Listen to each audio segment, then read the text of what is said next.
Hello everyone, welcome back to another episode of Max's Worldview. And today, I would like to make my topic about the nuclear weapons program that North Korea has been developing for a very long time now. So, I was researching this issue, and it's very unique to see how the results have been going on, because it started during the Korean War when Japan was defeated, and they decided to divide Korea into North and the South Korea. And so in the North and the South Korea, there was a disagreement over who should be the real Korea. So there was a war fought over it. And while that war ended, it was technically a stalemate. Technically, it did not end, and there was no peace treaty. But now, we can see the history of how things have been developing between these two countries, these two societies, and how North Korea has a long history until the 1980s.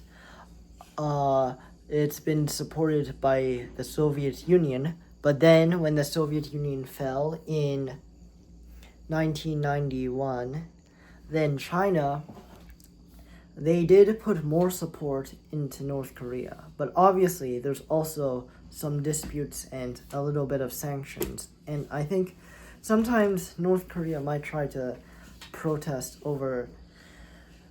to gain more autonomy and have less dependence on China. And they're still having good relations with modern Russia now, but it's interesting to see how things will develop in this way. So, yeah.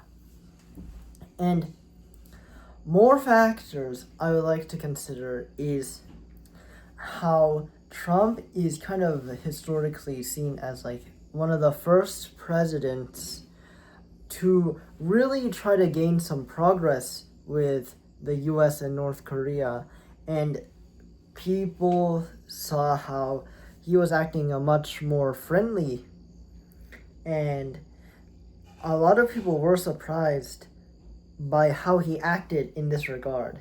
And a lot of people, hopefully they can see the future of what these relations can hold.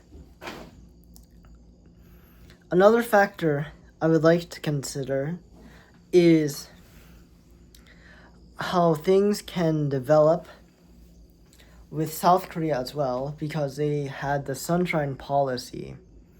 And now we want to see how things may develop their best when going forward.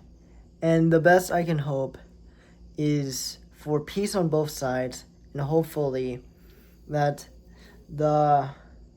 both Koreas can hopefully come to a peace agreement, and that there will be none of this conflicts in the future. But we'll have to wait and see. And in the future, hopefully things will develop better for both sides, and we can definitely see how, if there's even any future in the leadership. So this was my commentary and my point of view. So if you liked it, please like and subscribe.